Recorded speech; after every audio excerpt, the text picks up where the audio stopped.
y Cristo ya lo pagó, ¿sí? No es necesario regresar a lo que Cristo ya hizo porque Él ya hizo esa parte. Más bien, Dios expresó el deseo de Él de restaurar el tabernáculo de David, que es un tabernáculo, como ya lo hemos mostrado, de adoración, un tabernáculo donde se exaltaba la presencia de Dios, un tabernáculo que estaba más relacionado no con un carácter de miedo, temor, sino con un carácter de confianza, de intimidad, de amistad, que es lo que Cristo vino a arreglar, a reconciliar nuestras vidas con Dios. Porque recordemos, Dios no estaba perdido, ¿sí? Quien se alejó, quien se perdió, fuimos nosotros. Entonces, continuando con esta serie, puestos los ojos en Jesús, ¿recuerdan de dónde tomamos esta cita? Hebreos 12, 1 y 2, ¿sí? Que dice, corramos con paciencia la carrera, despojémonos de todo el peso y del pecado que nos asedia, y puestos los ojos en... Sí, amén. Entonces, siguiendo esto, ¿qué libro, sigue de Amós? Abdías, para que vean, estaban atentos, ¿sí? Abdías. ¿Sabe por qué? Desde que estaba en Oseas, yo me puse a estudiar Jonás, como que ya quiero que llegue Jonás, y luego, no, Joel, no, Amós, no, Abdías, ya quiero que, porque Jonás tiene una enseñanza muy, muy buena que apunta directamente a palabras del Señor Jesús. Abdías, no sé si usted lo conozca o sabe quién fue o qué libro es Abdías. Es otro de esos tantos libros que están ahí perdidos entre los profetas menores que nunca encontramos, y ese es más difícil de encontrar porque solamente tiene un capítulo, ¿sí? Es el libro más corto de todo el Antiguo Testamento, nada más tiene un capítulo y 21 versículos. Entonces, realmente Abdías no nos muestra en esencia mucho acerca de quién es el profeta Abdías, o en dónde profetizó, o cómo profetizó, incluso de en qué temporada. Básicamente lo que tenemos de él es la pura profecía, ¿sí? Es lo que está escrito. Ahora, ¿me puedes poner la imagen de Abdías, por favor? Pues utilizando la tecnología artificial, que es buena, les hice hoy una pequeña presentación, como un resumen general, panorámico, de lo que consiste el libro de Abdías. La profecía de Abdías en general no está encerrada o dirigida específicamente a Israel. Incluye a Israel, pero su profecía no está dirigida hacia Israel, sino a otra nación que se llama Edom. ¿Usted conoce de dónde viene Edom? ¿O qué nación es Edom? Se menciona muy seguido en el Antiguo Testamento y en su mayoría se menciona como un juicio hacia Edom. Edom significa rojo. Ajá, son los descendientes de Esaú. Bueno, muchos dicen que tiene que ver con el que mencionan que Esaú era pelirrojo, otros mencionan que las lentejas o los frijoles que les dio Jacob eran rojos, entonces por eso Edom tuvo ese nombre, no sabría decirle. Sin embargo, Edom son los descendientes de Esaú. Ahora, recuerden que desde un principio, cuando estaban en el vientre Jacob y Esaú, Dios, ¿qué fue lo que le dijo a través de la mamá? Pondré enemistad, o sea, habrá enemistad entre ellos dos, desde el vientre, habrá enemistad, habrá un pleito. Ahora, y el mayor servirá al menor. Esto tiene que ver con una parte en cuanto a la elección soberana de Dios, ¿sí? De hecho, en Romanos dice, ni habían nacido y Dios ya había escogido a Jacob para que de su descendencia viniera el Mesías, para ser el pueblo elegido de Dios. Tiene que ver con el propósito y el llamado de Dios hacia Jacob y que de su linaje viniera Jesús. Eso en ningún momento, hay que aclararlo, invalida la salvación de Esaú. Simplemente a lo que refiere de que Dios escogió a Jacob y aborreció a Esaú, no quiere decir que Esaú no iba a poder ser nunca jamás salvo, sino lo que hace es hacer una elección en cuanto a un pueblo para que de ese pueblo viniera la simiente del Mesías, ¿sí? Nunca deja fuera que Edom o que Esaú no fuera a ser salvo, ¿sí? Hay quienes incluso pueden asegurar que en la reconciliación que hubo de Esaú y Jacob, Esaú estaba mostrando arrepentimiento, pero porque a veces leemos y creemos que Esaú está en el infierno. Eso no lo podemos asegurar. La Biblia habla de una elección, de un llamado en cuanto a un propósito. no en cuanto a la salvación específica de cada uno. Pero este propósito provocó no en Esaú y Jacob, porque Esaú y Jacob ciertamente se pelearon un tiempo. Pero recordemos que en Génesis está narrado cómo ellos dos se volvieron a reconciliar, cómo Jacob incluso tuvo miedo porque su hermano lo mandó a llamar, y cómo él se preparó y cómo él incluso previó a ustedes pónganse de este lado por si viene con un ejército, ustedes corran y yo aquí me quedo. Pero no, vemos que Esaú fue con un arrepentimiento a recibir a su hermano y hubo reconciliación entre ellos dos. Sin embargo, pues a veces los pleitos o las contiendas que existen entre dos personas no solamente afectan a esas dos personas, sino a terceros. ¿Sí? El problema que yo pueda tener con uno, si yo voy y lo divulgo con alguien más, no, es que fíjate, como un ejemplo, Yese es así, Yese hizo esto, Yese hizo lo otro, Yese se porta de esta manera, y luego después yo me reconcilio con Yese, pero la otra persona ya queda afectada. Y eso fue lo que pasó con Edom. Edom, pues vamos a decirlo así, que creció y se forjó en un linaje de odio hacia Israel, más que todas las naciones. Más que los filisteos, que los mencionamos mucho, más que los moabitas, más que los amonitas, que los amorreos, que los de Babilonia, que los asirios. Edom tiene como que esta característica que fue un pueblo que estuvo en constante lucha y aprovechamiento en contra de Israel, siendo que en esencia pues eran sus familiares, ¿sí? Eran, vamos a decirlo así, eran primos, y a veces pues sin querer, ¿no? No es el plan de Dios, pero vemos que la familia a veces es como que la que más te pone tropiezo, la que más quiere que no prosperes. Lamentablemente se da mucho eso, pero aquí no, ¿verdad? Entonces entramos en Abdías. Abdías tiene que ver, repito, con el juicio de Dios sobre un pueblo orgulloso y soberbio. En este caso, repito, es a Edom. Abdías no está dirigido a Israel. Ahora, ¿en qué temporada se lleva este juicio? En una temporada donde Babilonia había conquistado a Israel, a Jerusalén específicamente.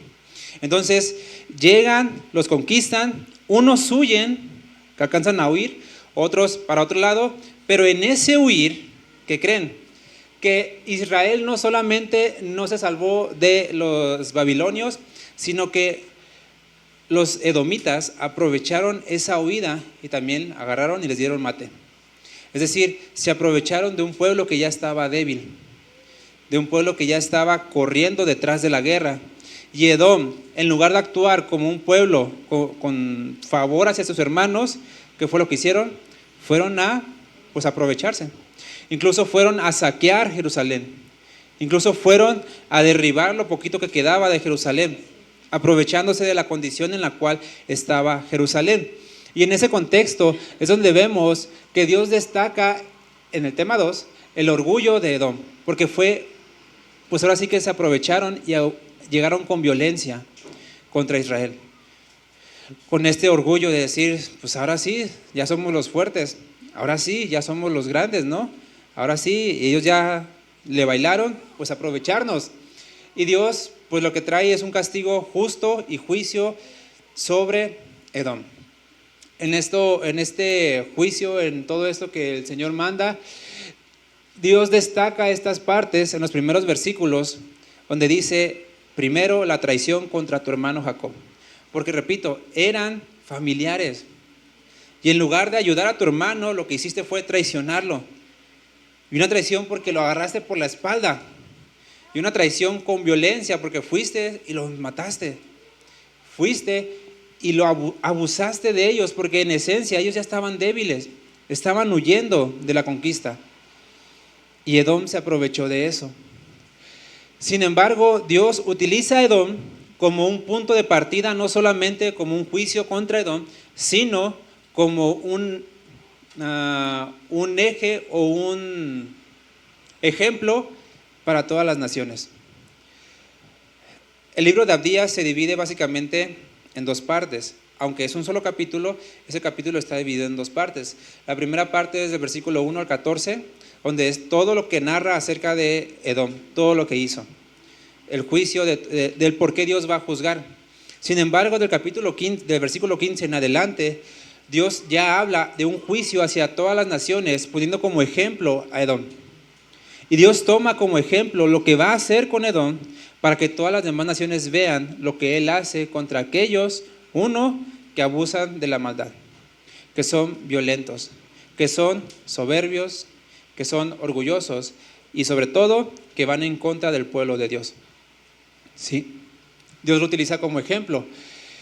Ahora, Dios destaca el orgullo, la violencia y el placer de hacer lo malo.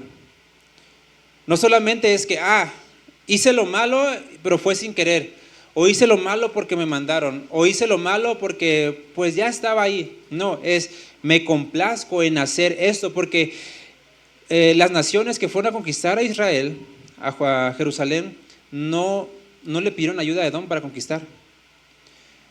Nunca le dijeron, Edom, vamos a conquistar Jerusalén, haznos el paro. No, ellos fueron, conquistaron y Edom se aprovechó de eso. Y con maldad fue y se aprovechó de sus hermanos. En todo esto, cuando viene el juicio de las naciones, Dios nunca deja a su pueblo.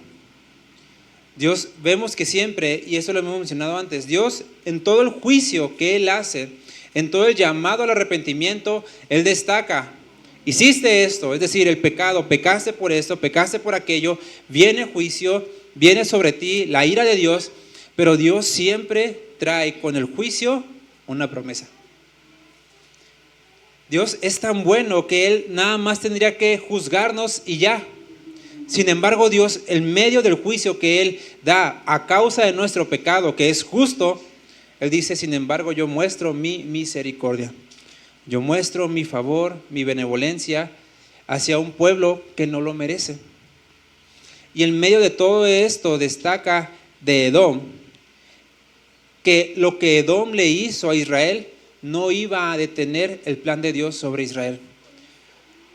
Porque en los últimos 2 versículos Dios destaca que al final Dios va a triunfar y que al final iba a restaurar Israel en un reino que ya viene con el Mesías. Ahora, repito, vamos a tomar, esto es como un panorama muy rápido de lo que es el libro de Abdías, pero ese no es nuestro enfoque, ¿sí? Dios destaca de ahí, de Abdías, su juicio, el castigo por la maldad. Sin embargo, también destaca que Él defiende a su pueblo y que de todo eso Dios sigue teniendo el control. No es como que Edom diga, se la voy a jugar al pueblo de Dios, que al cabo Dios está descuidado porque pues ya los conquistaron, ¿no? Como que Dios los dejó de lado y ya no los ve. No, Dios sobre su pueblo siempre está pendiente. Aunque por las consecuencias del pecado pasemos por pruebas, pasemos pues por conquistas o pasemos por aflicciones o problemas a causa de nuestro pecado, eso no implica que Dios diga, Yesé, ya le bailaste. ¿Sí? No, Dios sigue atento como un padre. Sin embargo, Él no se mete porque son las consecuencias del pecado de cada uno. ¿Sí? Y Dios sigue teniendo el control de todo. Abdías nos enseña y nos muestra que a pesar de todo lo que pase, que a pesar de todo lo que hagan las naciones en contra del pueblo de Dios, Dios sigue teniendo control de todo. No hay abuso que quede exento del juicio de Dios. No hay pecado, no hay maldad que quede exento del juicio de Dios. Dios va a juzgar. ¿Sí? Y al final el mensaje general es que Dios es justo. Dios es justo y Él va a reinar. Dios es justo y Él va a reinar. Esa es en esencia de lo que trata Abdías. ¿Sí? Ahora, vamos a Abdías 1:21. Abdías 1:21. Y ahora sí vamos a apuntar en medio de todo esto, donde se encuentra el mensaje que nos lleva hacia Cristo, que nos muestra hacia Jesús, hacia el Mesías. Abdías 1:21. Yo lo voy a leer en la Nueva Traducción Viviente.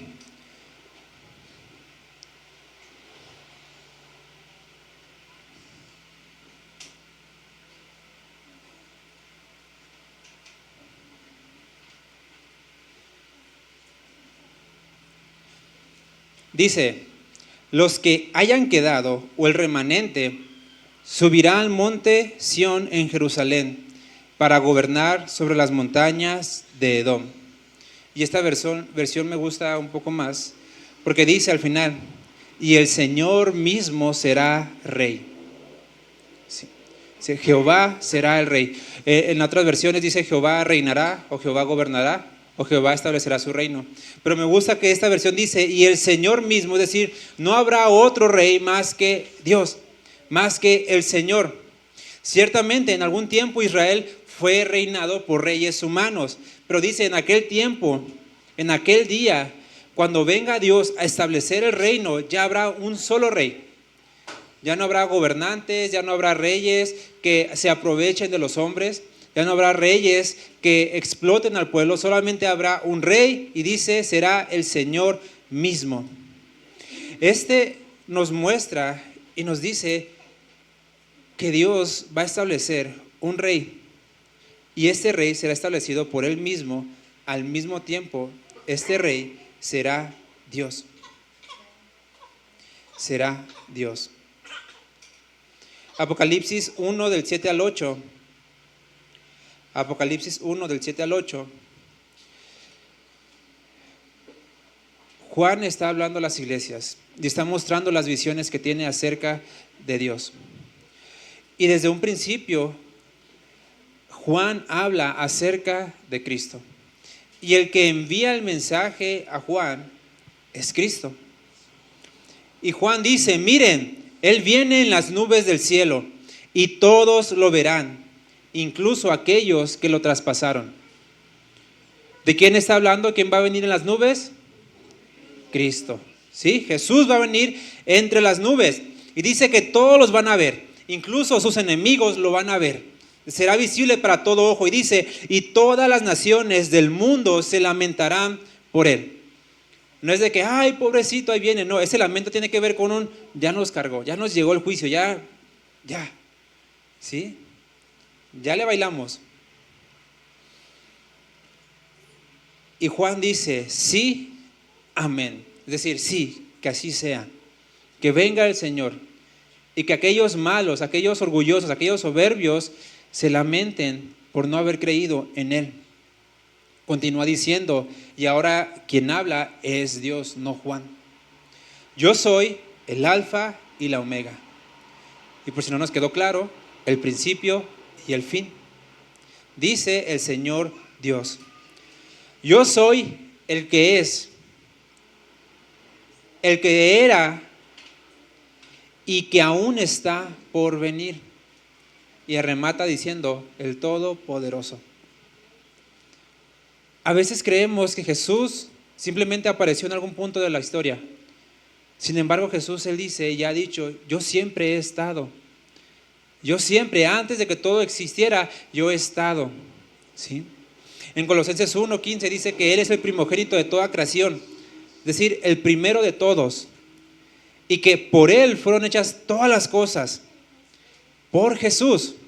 Entonces nos muestra que Jesús no solamente era y es, sino que Él está atento y que Él conoce todas las cosas. Y Él conoce el corazón de cada persona. Cuando Él vino al mundo, vemos que se enfrentaba seguido a los fariseos de su tiempo. Y los evangelios nos muestran algo que ningún otro profeta se habla. Dice de Jesús, pero Él, conociendo las intenciones de su corazón, les respondía. Pero Él, conociendo el corazón. Y aquí nos está exhibiendo un atributo de Jesús, que es Dios, que Él conoce todas las cosas y por todas esas cosas que Él conoce, Él puede emitir un juicio correcto, un juicio certero, un juicio que no escapa a, es que lo hice sin querer. Bueno, nosotros podemos ser engañados y podemos creerlo, pero Dios sabe si realmente la intención con el cual hicimos cierta acción fue sin querer o no. Porque a Dios no lo podemos engañar. A veces creemos que con cumplir ciertas obligaciones, con cumplir ciertos reglamentos, con cumplir ciertas cosas, ya está hecho, ya gané. Dios dice, no, a mí no me importan tus sacrificios, a mí no me importan tus ofrendas, a mí no me importa si vienes o no a la iglesia, a mí lo que me importa es tu corazón. Hay una gran diferencia con respecto a otras religiones. Se cuenta que en el tiempo de cuando fueron conquistados las tribus, los pueblos indígenas de aquí, que los obligaron a construir iglesias y templos católicos, pero que muchos de estos indígenas llevaban sus propios ídolos y los tiraban en los cimientos, para que al ellos ir a adorar al templo católico, en realidad estuvieran adorando a sus dioses. Para la religión eso está bien, tú ven y cumple, pero Dios no se fija en eso, no se fija en las acciones. Si nosotros venimos aquí al culto, pero dentro de mí yo ya quiero irme de aquí porque mi mamá me dijo que si no venía no iba a poder jugar Xbox. Entonces yo ya quiero irme a jugar Xbox. ¿Sí? Y Dios lo que está viendo no es que cumpliste y palomita. Dios lo que está viendo es cuál es la intención del corazón. Yo en algún tiempo, hablando con nuestro pastor, le mencionaba que precisamente por eso nosotros somos faltos la mayor parte del tiempo. Porque muchas veces cumplimos por cumplir, pero la intención de nuestro corazón es incorrecta. Y aunque cumplimos, estamos pecando contra Dios. Porque mi intención no es la correcta delante de Dios. Y Dios lo que ve es el corazón. Dios lo que ve es realmente lo que hay dentro. Ciertamente, las obras van a expresar lo que hay en mi corazón. Pero una obra sin un corazón rendido a Dios es, Dios lo ha dicho, trapo de inmundicia. Es decir, es algo que no me agrada, es algo que no quiero, es algo que no recibo. Y nosotros nos quedamos muchas veces con este aspecto de la religión en la cual yo ya cumplí. Yo ya hice mi oración, mi devocional diario, Señor, palomita, ahora bendíceme. Cuando Dios realmente lo que interesa es la intención de mi corazón.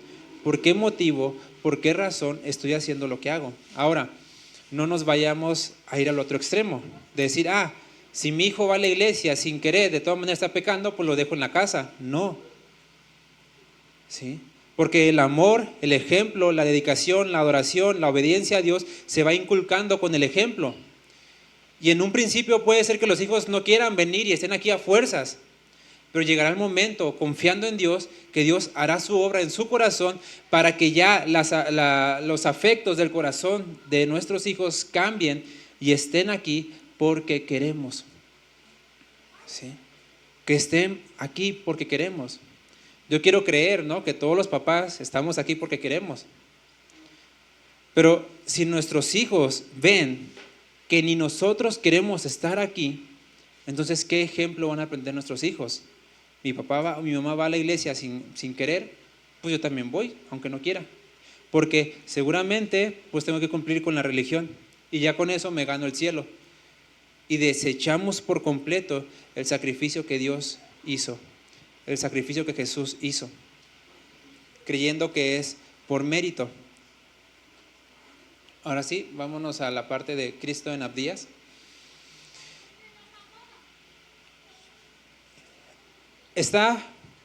Ahora sí, no quiero hacer una eisegesis, una interpretación mía propia de dónde está Cristo. Simplemente nosotros sabemos dos puntos claves. Quien va a emitir, la persona que va a juzgar, que va a traer juicio y que va a reinar, no es otra más que la persona de Cristo. Entonces, cuando habla de un juicio respecto a todas las naciones, utilizando como ejemplo a Edom, quien lo hará es la persona de Cristo. Quien habla de que el Señor mismo será rey, está hablando de la persona de Cristo. Y es aquí a veces donde entramos en una percepción de que sí creemos en Dios Padre, Dios Hijo, Dios Espíritu Santo, pero a veces creemos que el Padre como que tiene mayor, gloria, divinidad que el Hijo. No, es la misma esencia de Dios. Es la misma sustancia de Dios, así lo menciona Colosenses y Hebreos. Dice, en Él habita toda la plenitud de la deidad. Es decir, Cristo, Jesús, no es un Dios chiquito. Es Dios con D mayúscula, es grande y digno de toda adoración, de toda la honra. Ciertamente exaltado por el Padre, pero eso no hace al Padre mayor. Simplemente en orden de la divinidad, el Padre exaltó al Hijo, pero el Padre no es mayor que el Hijo. El Padre y el Hijo tienen la misma gloria. Y en la divinidad, quien ha decidido reinar ha sido el Hijo. Quien ha decidido juzgar ha sido el Hijo. El Padre llama, el Hijo da su vida por ellos y el Espíritu Santo regenera. Vemos siempre en toda la Escritura que en Dios, hablando de Padre, Hijo y Espíritu, no hay ningún pleito, no hay ningún problema en que digan la gloria va para Él. ¿Por qué? El Hijo vino al mundo y dijo: yo he venido a dar gloria y a hacer todo lo que mi Padre hace. Yo he venido a hablar de Él, a predicar de Él, a hablar de Él. Es decir, de cierta forma, ¿no? Cristo apuntaba la gloria hacia el Padre, aunque Él en ningún momento negó el ser adorado. Y ahora vemos que el Espíritu Santo, a quien apunta toda la gloria, es hacia el Hijo, porque dice la Escritura que Él vino a dar testimonio del Hijo. Ellos no tienen, en la divinidad no hay ningún problema por simplemente decir: adora al Hijo, adora al Padre, porque ellos saben que los tres son Dios, que el que uno reciba gloria o honra no hace menos al otro. O sea, en ellos hay una humildad perfecta, porque saben realmente en la verdad quiénes son. Y eso nos lleva a que el día del Señor habla en Abdías, cuando llega el juicio a todas las naciones. En Abdías, vámonos para allá, Abdías 1:15. Abdías 1:15 dice: se acerca el día, o viene aquel día, o en aquel día. Otra versión dice: se acerca el día cuando yo, y está hablando Dios, el Señor, juzgaré a todas las naciones paganas. Y dice: como le hiciste a Israel, así se hará contigo. En Dios, desde siempre en la eternidad, ya existía lo que siembras cosechas, lo que después se conoció como el karma. Pero en Dios ya existía desde siempre lo que siembras cosechas. Y dice: lo que le hiciste a Israel, así se hará contigo. Y dice: todas tus malas acciones caerán sobre tu propia cabeza. Nosotros somos juzgados por lo malo que hacemos. Nosotros somos juzgados por todo lo malo que hemos hecho. Sin embargo, cuando se cumplió el tiempo de Dios, llegó el juez, pero no llegó en forma de juez aún. Aquí habla de un día, dice: aquel día se presentará como un juez. Pero ¿qué creen? Este juez que viene ya vino, pero primeramente vino como un abogado. Primeramente vino como abogado. Primera de Juan 2:1. Búsquelo por favor. Primera de Juan 2:1, y alguien que lo lea. Ciertamente, Cristo es el juez. Cristo juzgará. Pero es aquí donde tenemos nuestra confianza, nuestra esperanza, nuestra gloria. Es decir, en esto nos sentimos descansados, contentos, relajados. Porque aquellos que vienen y dicen: se acerca el día del Señor, ten miedo. Uy, ahí viene el juez. No es para asustarnos. Quienes temen son los que practican el mal, porque los que creen en Cristo ya tienen un abogado que los defiende de ese juez. ¿Qué dice Primera de Juan 2:1? Hijitos míos, estas cosas os escribo para que no pequéis, y si alguno hubiere pecado, abogado tenemos para con el Padre, a Jesucristo el justo. ¿A quién? Y eso es lo que nos debe de dar confianza. Imagínense, ¿no? Vamos a un juzgado, nos van a emitir un juicio sobre nosotros. Llegamos y llega el juez, se levanta, está aquí la fiscalía que nos está acusando, y tú te ves aquí solito, ¿no? De repente no tengo quien me ayude, quien me proteja. Pues a ver cómo le hago yo solito. porque las acusaciones de la fiscalía están duras y son verdad. Sin embargo, de pronto vemos que llega el juez y en eso el juez se baja y dice, ahora yo estoy del lado del abogado. La fiscalía empieza a decir, no, es que tú hiciste esto, tú hiciste aquello, tú hiciste aquello, tú hiciste lo otro, tú eres culpable de eso. Y ahora el juez dice, ¿sabes qué? Permiso, te cambio de lugar. Ahora yo soy el culpable. Cristo no solamente tomó el lugar del juez, previo a eso está tomando el lugar del abogado, pero previo a eso tomó el lugar del inocente. Es decir, nosotros quedamos libres de todo juicio, porque la culpa la cargó Él. No solo eso, ahora que tomó mi lugar, Él es mi abogado y Él es quien me defiende. ¿De quién? De Él mismo, que es el juez. ¿Quién no quisiera presentarse delante de un juicio con esas condiciones? Todos, ¿no? Todos quisiéramos, porque de seguro la ganas. Imagínense, juez y abogado, y no solo eso, sino que dice, échame a mí la culpa. Eso es lo que Cristo hizo. Sin embargo, está el otro lado, de aquellos que llegan al juicio totalmente solos. Se levanta el juez y dice, no quisiste creer en mí. Y ahora sí, todo lo que la fiscalía dice que hiciste es verdad. Y no tienes manera de decir, no es cierto, porque todas las pruebas están ahí. Y lo único que le queda al juez es emitir un juicio. Es emitir un juicio. Y ya póngale que allá a un lado están los santos como el jurado. Porque dice también la Biblia que en aquel tiempo juzgaremos a las naciones. Pero el juez será Dios. Ahora, ¿en qué banca estamos? ¿En qué banquita estamos?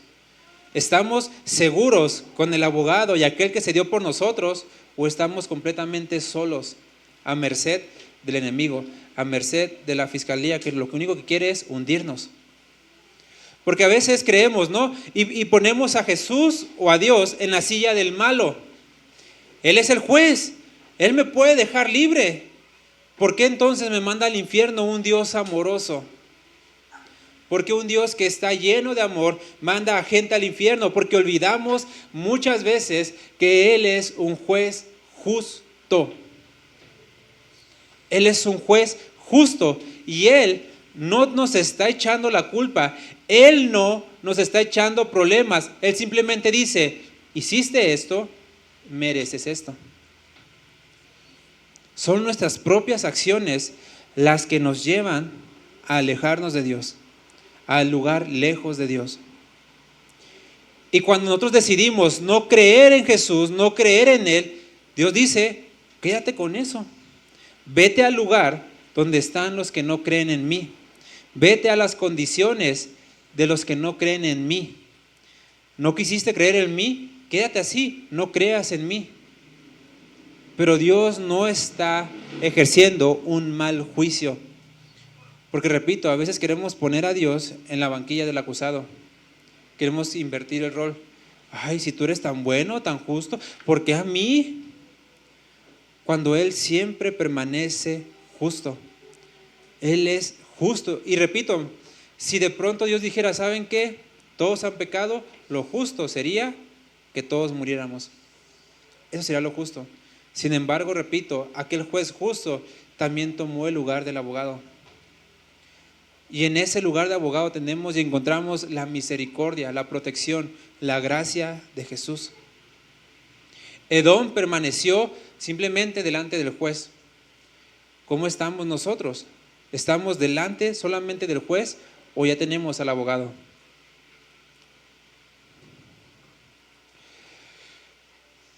No solamente eso, sino que Jesús viene a liberar. El juez justo ha venido a liberar. Gálatas 5:1, y eso está ahí en Abdías 17:21, si lo quiere leer después. En Abdías 17:21 habla, del 17 al 21, habla de que Jehová va a venir a liberar, de que Jehová va a venir a traer liberación, de que va a dar libertad a los cautivos, ¿Sí? Gálatas 5:1, Nueva Traducción Viviente, dice: por lo tanto, de manera que, si es así, Cristo en verdad nos ha liberado. Es decir, si Cristo les ha dado libertad, de manera que si Cristo nos ha libertado, hay una consecuencia, ¿sí? ¿Qué es lo que dice después? Ahora asegúrense de ¿qué? De permitirse libre. ¿Qué es otras versiones? ¿Qué? De permanecer libres. Porque muchas veces Cristo ha venido a comprar nuestras vidas. Él vino a liberarnos. Él vino a establecer, tú ya eres libre. Pero ¿qué pasa? Decidimos, no, como que la libertad de Cristo no me es suficiente. Y ahora yo quiero regresar a hacer esto y hacer lo otro y hacer aquello y hacer. Ahora, Gálatas en su contexto no habla de otra cosa, sino más que de aquellos cristianos que, habiendo creído en Cristo, dijeron: pero es que ahora me dijeron de la ley de Moisés que tengo que cumplirla. Por lo tanto, sí, Cristo, pero también la ley. Cristo, pero también las obras. Cristo, pero mi religión. Cristo, pero mi ministerio. Y Pablo lo que dice, de hecho a los Gálatas les llama insensatos, o sea, gentes incesos. ¿Por qué no piensan? Si Cristo ya los hizo libres, ¿para qué regresar a cosas que solamente eran una sombra de aquello? Y a veces nosotros queremos regresar a una religión. Repito, no hagas esto, no hagas aquello, no hagas así. Y por eso cargamos muchas veces a nuestros hijos o a otros conocidos de una religión, en lugar de enseñarles a simplemente vivir la vida en Cristo en libertad. Porque aquel que permanece con el juez justo, que permanece con el abogado, vive en libertad, porque se siente protegido por el abogado. Una libertad que Pablo dice, pero que esta libertad no les sirva como ocasión de caer. Es decir, la libertad no quiere decir, ya soy libre para pecar. No, es una libertad del pecado. Es decir, yo ya soy libre de querer pecar contra Dios. Y nosotros a veces queremos convertir, repito, la libertad en una religión. Les decimos a veces a nuestros hijos: lee la Biblia porque si no Dios no te va a bendecir. Ora porque si no te va a ir mal. Y empezamos a condicionar nosotros el amor de Dios. Un amor que Dios desde un principio dijo, ese amor es sin condición. Y nosotros empezamos a enseñar a nuestros hijos un amor condicionado. Si no haces esto, Dios no te va a querer, Dios no te va a amar, no te va a ir bien. Porque empezamos a caer no en la libertad de Cristo, sino en la religión, siendo que ya somos libres. Y si nosotros entendiéramos lo que es la libertad en Cristo, viviríamos de una forma, una que agrade y glorifique a Dios, y otra lejos de todo escrúpulo. Porque a veces estamos, si hago esto, ¿es pecado o no es pecado? ¿Será pecado esto? ¿Será pecado aquello? Y vivimos como con miedo del diablo más que con miedo o temor de Dios. Si hago esto, me va a ir bien. Si hago lo otro. Y a veces mucho de lo que llamamos pecado no es pecado. Y mucho de lo que no llamamos pecado sí es pecado. ¿Y saben por qué lo hacemos? Porque no leemos la Biblia. Porque no leemos lo que Dios ha dicho. Esto sí es pecado, esto no es pecado. Todo eso porque, repito, no hay un afecto en nuestro corazón por querer estar en intimidad con Dios. Porque leo la Biblia, pero porque mi papá me dijo. Y pues la leo por encima. Que al cabo lo que quieres que lea, pues leo. A mí qué me importa entender, memorizar, saber, conocer, no. Lo que quieres que lea, pues leo, recito y nada más y ya. Porque caemos en una religión, no en un Dios que nos ha dado libertad. Segunda de Timoteo 4:1. Pablo le habla al joven pastor Timoteo y le dice a Timoteo: tú que estás enfrente de la iglesia, te encarezco delante de Dios. Y dice, y del Señor Jesucristo. ¿Qué es lo que va a hacer Dios y el Señor Jesucristo? Que juzgará a los vivos y a los muertos. ¿Cuándo? En su manifestación, es decir, cuando venga, y en su reino.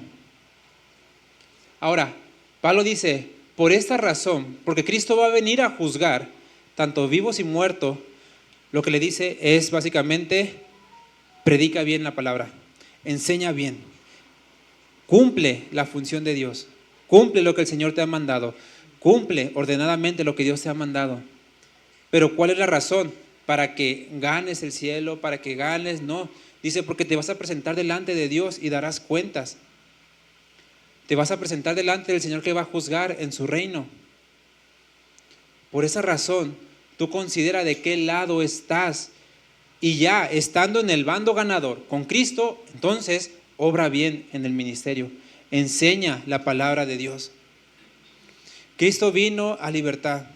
Cristo vino a que permanezcamos libres. Gálatas 5:1, lo que leímos hace rato, en la Nueva Traducción Viviente dice, ahora que Cristo los ha liberado, asegúrense de permanecer libres. Repito, no está hablando en esencia de salvación. No dice permanezcan salvos. Dice permanezcan libres y no se esclavicen de nuevo a la ley. Es de lo que está hablando Pablo. No se esclavicen a la ley. Porque el esclavizarse a la ley es decir, viene un yugo que ni el pueblo judío pudo soportar.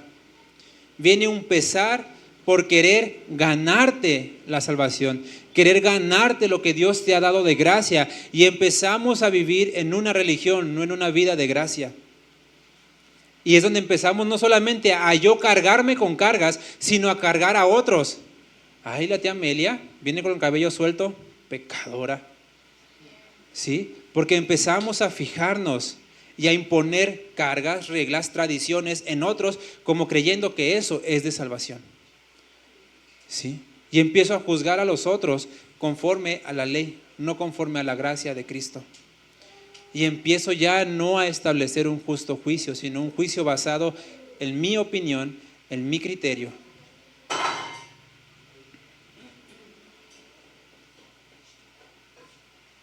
Vemos al pastor, pues que se ve que hace ejercicio y empezamos también a juzgar, ¿no? Uy, sí, orgulloso, vanidoso. ¿Por qué? Porque establecemos una vida de esclavitud propia, que el Señor dice, ya te he liberado. Y eso, si nosotros aprendemos a vivir en la gracia y en la libertad, seguramente muchísimos chismes, muchísimas murmuraciones quedarían fuera. Muchísimas divisiones quedarían fuera. Porque cuando uno regresa a la ley o a establecer rutinas de que yo oré una hora, yo soy más santo que ustedes, bola de pecadores, y que vengo a establecer mi visión de lo que es ser cristiano. Vengo a establecer mi correcta interpretación de lo que es ser cristiano y querer ponerle esas cargas a otros. Y andar preguntando, ¿y tú, hermano, cuánto oraste? No, pues 10 minutos. Y te haces llamar cristiano. O, ¿qué tantos versículos te sabes de la Biblia? Pues Juan 3:16. ¿Nada más ese? Yo me sé 5. Sí, y empezamos a querer como competir en la vida cristiana, cuando Dios dice, te he dado libertad. Porque Dios no ve lo de afuera. Ahora, tampoco me malentienda. Si puede orar mucho, ore mucho. Pero eso no lo identifica delante de Dios como más santo, porque Dios nos ha dado santidad a cada uno. El hecho de que puedas leer la Biblia más tiempo y saberte más versículos, gloria a Dios. Si puedes, hazlo porque es bueno y es necesario. Pero eso no te hace más acepto delante de Dios. Porque no se trata de competir contra mis hermanos, todos vamos al cielo. Ciertamente, por el esfuerzo de cada uno, Dios repartirá recompensas. Por el esfuerzo de cada uno, por lo que hay en el corazón. Porque ¿de qué te sirve, dice Pablo en Corintios, saberte la ley de memoria, si al final no tienes amor? ¿De qué nos sirve vivir una vida de religión si al final no hay amor? Si al final te cierran las puertas y te dicen, vaya allá sí te reciben. ¿Sí me entienden?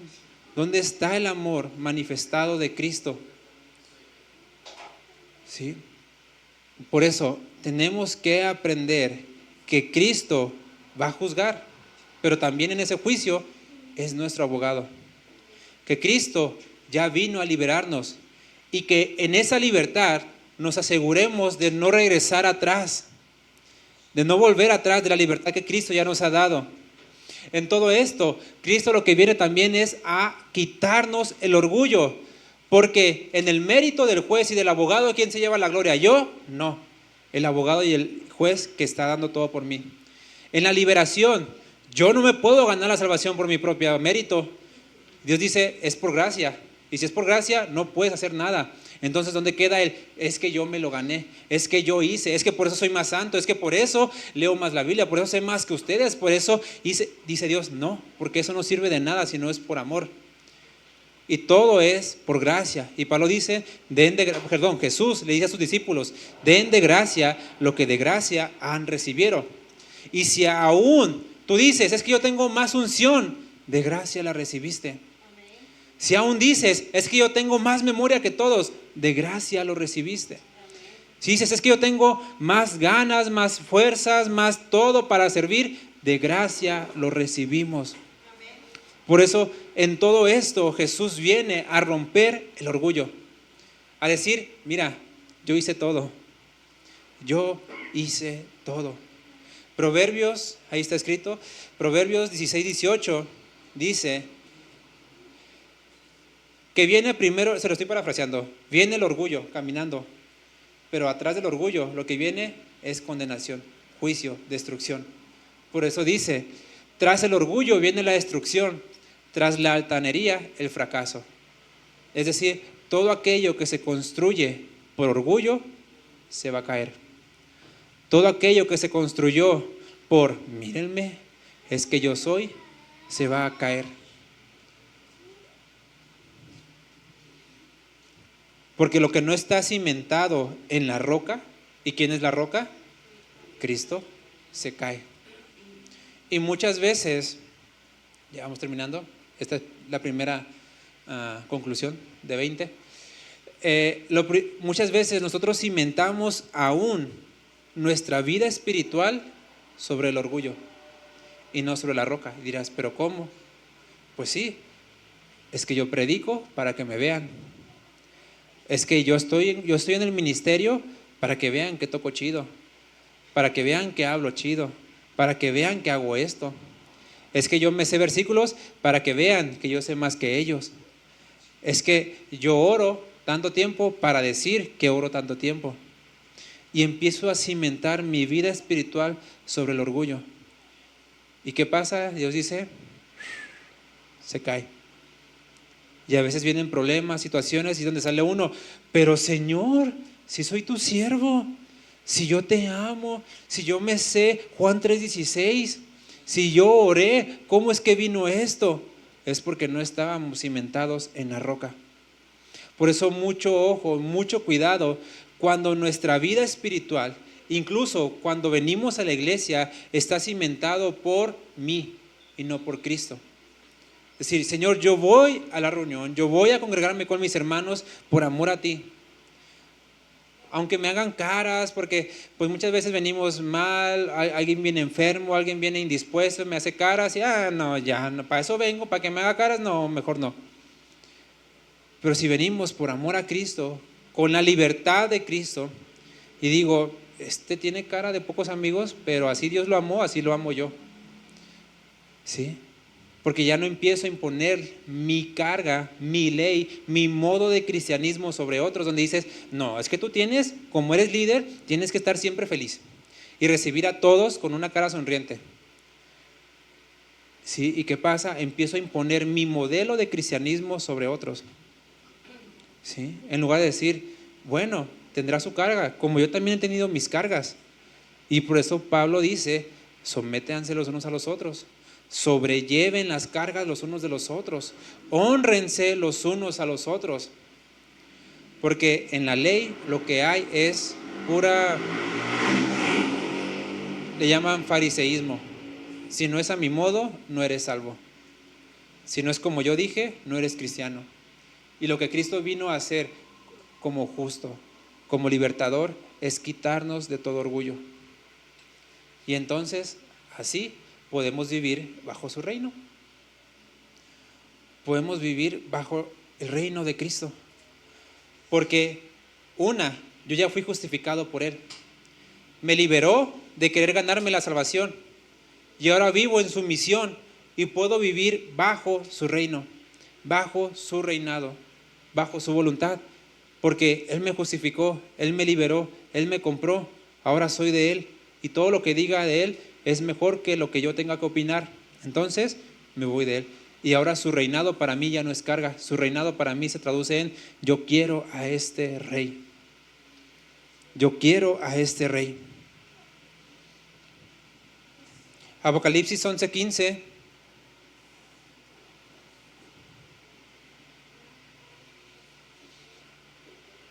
Apocalipsis 11:15 dice: tocó el séptimo ángel la trompeta, y en el cielo resonaron fuertes voces que decían: el reino del mundo ha pasado a ser de nuestro Señor y de su Cristo. Habla de dos personas: de nuestro Señor y de su ungido, de nuestro Señor y de su Mesías. Ahí la traducción es como si dijera: de nuestro Adonai y de su Mesías. Habla de dos personas. Y Dios el Padre y el Hijo no se están peleando por ver quién va a reinar. Muchas de esas pláticas o debates que hay entre querer dividir la persona de Cristo, la persona del Padre, la persona del Espíritu Santo, ocurren porque nosotros queremos darles atributos a ellos que no tienen. Atributos de egoísmo, atributos de soberbia, atributos de que cómo es posible que reinen dos y dice que es uno. Es que ellos son uno, no hay problema por ellos. Es nuestro problema que no queremos aceptar lo que dice la Escritura. Porque miren, dice: el reino del mundo ha pasado a ser de nuestro Dios, nuestro Adonai, y de su Cristo, de su Mesías. Habla de dos personas. Pero inmediatamente después dice: y Él, solo de una persona. Y Él reinará por los siglos de los siglos. Es que ellos dos son uno. ¿Y el Espíritu Santo no lo dejaron? ¿No lo quieren o qué? Está dentro de todo eso porque Él está obrando también. Y los tres son uno. Y encontramos una enseñanza en la Trinidad de una perfección de armonía tan grande que nosotros no tenemos. Porque ¿cómo yo voy a dejar que Héctor sea más grande que yo? ¿Cómo voy a dejar que Noemí sea mi autoridad? ¿Cómo me voy a someter a Luisito? Por Dios. Es una lucha que tengo yo contra lo que Dios ha quitado: el orgullo. El orgullo. Si nosotros entendemos y vemos simplemente y creemos en Jesús como nuestro juez, libertador, nos va a obligar a quitarnos del orgullo. Y entonces podremos disfrutar la vida cristiana. Y voy a dejar de fijarme en los demás, en ver qué hacen los demás, en ver de criticar y de juzgar a los demás. Porque muchas veces, queriendo justificar santidad, juzgamos. Porque si realmente quisiéramos ayudar, llegaríamos: oye, vi que llegaste tarde, ¿puedo ayudarte en algo? ¿Por qué? En lugar de solamente: llegaste tarde, pues sí, ni te importa Cristo, pecador, incircunciso, filisteo. Nuestra percepción cambiaría mucho si solamente nos fijamos en lo que hizo Cristo. Hay un versículo que me gusta mucho que está en Filipenses capítulo 2. Dice Pablo: hay en ustedes este mismo sentir que hubo en Cristo Jesús. Filipenses 2:3. Hay en ustedes este mismo sentir que hubo en Cristo Jesús. ¿El 5? Filipenses 2:5. El cual, siendo en forma de Dios, no estimó el ser igual a Dios. Vean, Dios dijo: no me importa estar en forma de Dios. No me importa despojarme no de la divinidad, sino vamos a decirlo, del manto glorioso de ser Dios.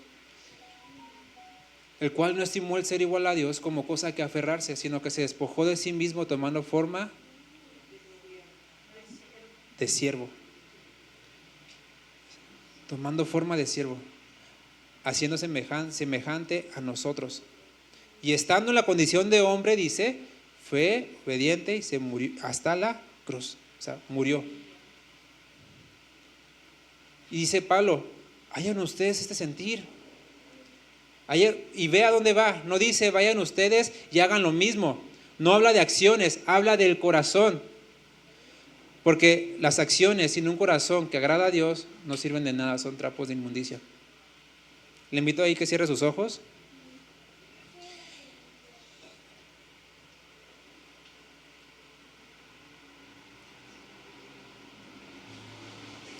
Y medite un poco en esto que hemos hablado. Porque, repito, tiene que ver de qué lado estamos de la banca. ¿Estamos solos o estamos con el abogado? Porque muchas veces creemos estar con Dios cuando realmente no lo estamos.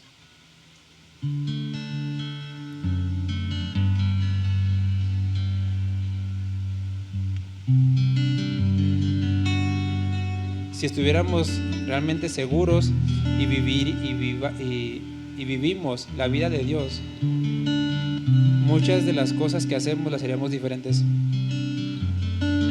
Muchos de los pensamientos que tenemos los pensaríamos diferentes. Muchas de nuestras actitudes serían diferentes. Porque reconoceríamos que nunca se ha tratado de nosotros. Dice Romanos 11:36, porque de Él, por Él y para Él son todas las cosas. A Él sea la gloria por los siglos de los siglos. Amén. Así que la iglesia no se trata de ti. La vida cristiana no se trata de ti. El obedecer a tus papás no se trata de ti. El honrar, el amarnos entre nosotros no se trata de ti. Nos va a ir mejor, sí, seremos bendecidos, sí, pero todo eso se trata de Cristo. Todo se trata de Cristo. Y si entendemos esto, mucho de nuestra vida cambiaría. Porque dejaríamos de vivir en un legalismo, dejaríamos de vivir en una condición de mi tradición, de mi religión, y reconoceríamos todo se trata de Cristo.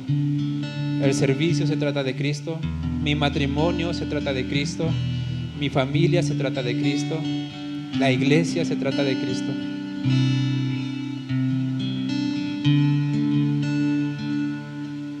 Cristo, yo te amo.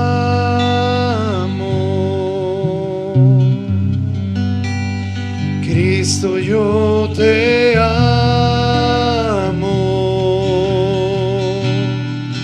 No hay nadie como tú, Jesús.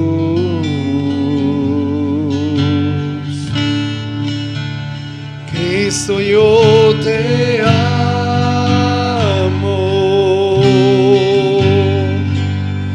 Cristo, yo te amo. No hay nadie como tú,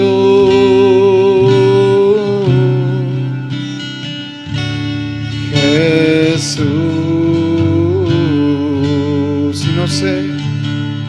Y no sé dónde estuviera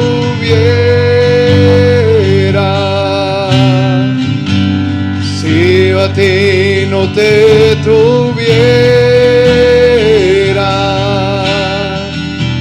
si no hubiera conocido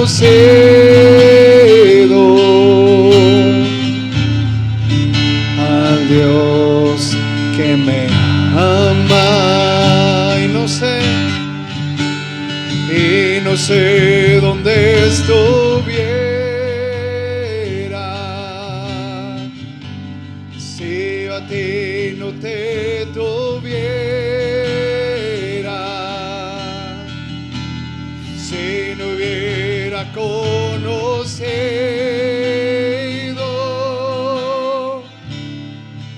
al Dios que me ama. Le podemos decir juntos a nuestro Dios: Cristo, yo te díselo. Cristo, yo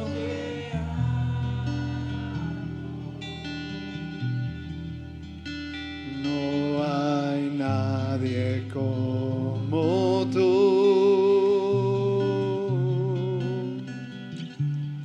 Jesús.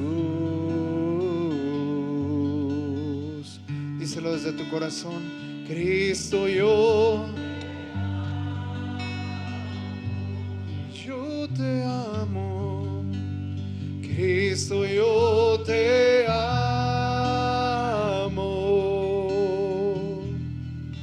No hay nadie como tú,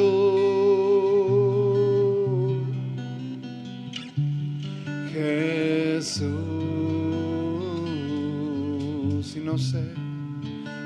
no sé dónde estuviera si yo a ti no te tuviera, si no hubiera conocido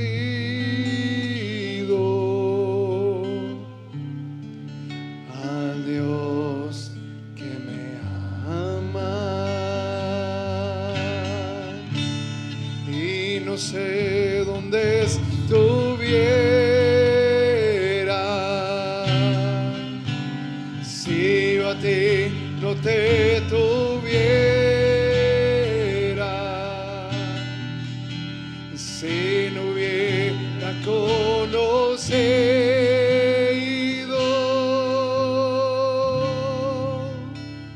al Dios que me ama,